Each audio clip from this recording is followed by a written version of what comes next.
in Matthew 21. That's consistent, of course, with the two vineyard as kingdom of heaven parables that we find in the chapter. The words translated as son appear 6 times, several times identifying Jesus specifically as the son of David or as the son in the parable representing himself. Of course, because of the vineyard as kingdom of heaven parables, the word for vineyard appears 5 times. Here are some other terms, just listing them rather than introducing and explaining them.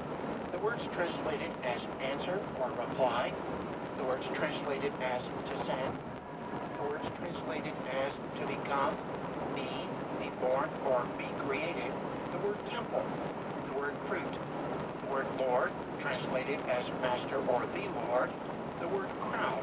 All of these terms appear 5 times in Matthew chapter 21. The rest of the terms that we mentioned here all appear 4 times.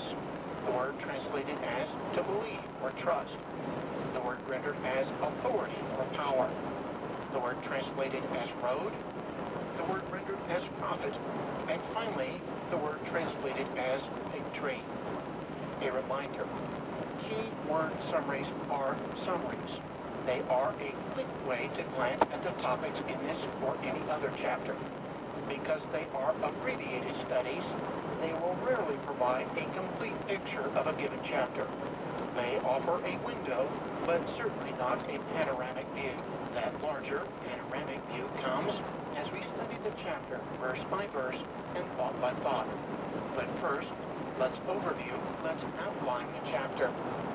In Matthew chapter 21, verses 1 through 3, Jesus prepared to enter the city of Jerusalem.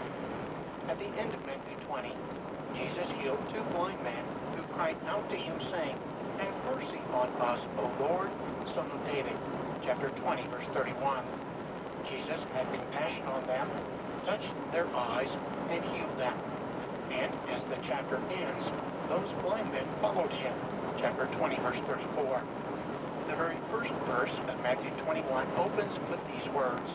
Now, when they drew near to Jerusalem, the word "they" tells us that Jesus was followed by the multitudes, verse 29, by the disciples, verse 29, and by these 2 blind men, verse 34. Jerusalem's role in the life of Christ, indeed, in the entire divine scheme of redemption, must not and cannot be overlooked. In Matthew chapter 16, Jesus asked the apostles who others thought he was, followed by who they thought he was. Though others ascribe